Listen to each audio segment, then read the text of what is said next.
Ladies and gentlemen, good afternoon from the Ministry of Food and Agriculture in Berlin.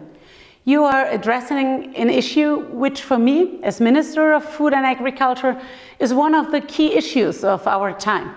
How can we design food systems that are both resilient and sustainable? It is a fact that the global population is growing. 600 million people are already suffering from hunger. And climate change is threatening harvests. About a third of the agricultural land worldwide may possibly no longer be suitable for agricultural production by 2090, unless we take countermeasures. The agricultural sector must and can provide answers, because securing the food supply it is core responsibility.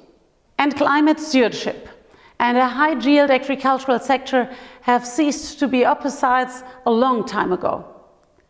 This idea has also been particularly important to me when the 27 EU ministers of agriculture agreed on the common agricultural policy last year, an agreement we reached under the German EU Council presidency, and which is to be finalized at last in coming days and weeks.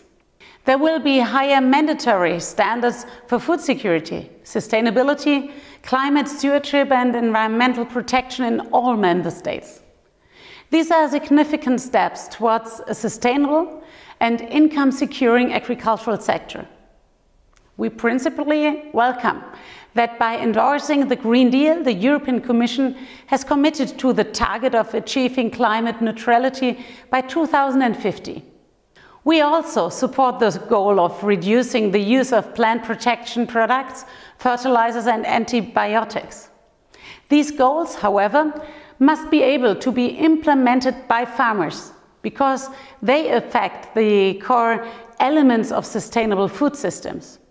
To spell it out in a more concrete terms, the application of plant protection products still secures crop volumes and guarantees the quality and the safety of food.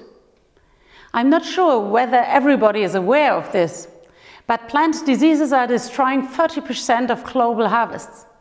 Even at this stage, damages are already amounting to some 200 billion euros annually.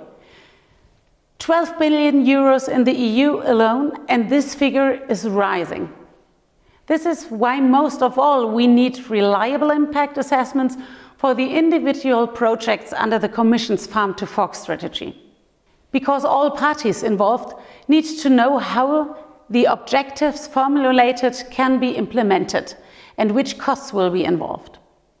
Ladies and gentlemen, how do we now solve these competing goals of, for instance, securing harvests and minimizing environmental impacts?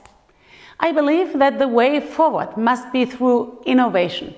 Therefore, I very much welcome it that the Farm to Fork strategy expressly refers to new breeding techniques as one possible way of reducing dependence on plant protection products. For example, by enhancing the resistance of plants to diseases, but also the heat and drought stress. This way, these new methods have the potential to make our food systems more sustainable. Therefore, it is good news that the EU Commission has underlined the potential of the new techniques in a recent study and that the Commission is now initiating the modernization of the legislative framework, which is long overdue.